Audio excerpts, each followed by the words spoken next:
mimi katika dunia hii raaitu likulli minna sahibu, naona kila mtu hapa duniani ana rafiki yake, mkewe, nani yake, kila mtu ana rafiki.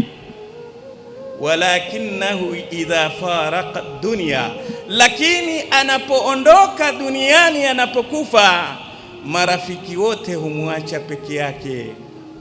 Fattakhadtu hasanati, mimi nikaamua kwamba rafiki wa pekee atakayedumu mimi ni mema yangu, amali zangu mzuri. Litakuna fil qabri ma'i, kwa sababu ndiye rafiki atabaki na mimi kaburini.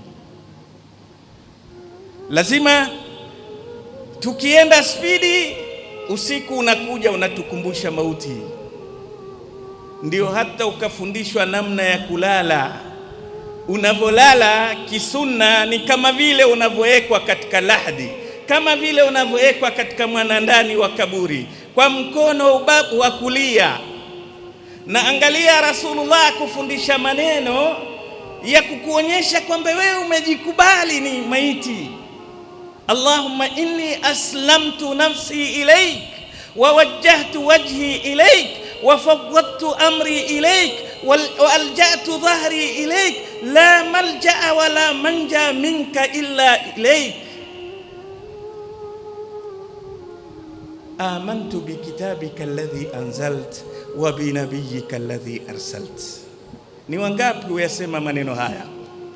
Na Mtume sallallahu alaihi wasallam asema, mwenye kusema maneno haya akalala kwa ubavu wake wa kulia na akayasema maneno haya, basi atakapoletewa ile visa ikambeba, huyu hakuna cha kumzia kuingia janna isipokuwa ni kifo kisipokuja.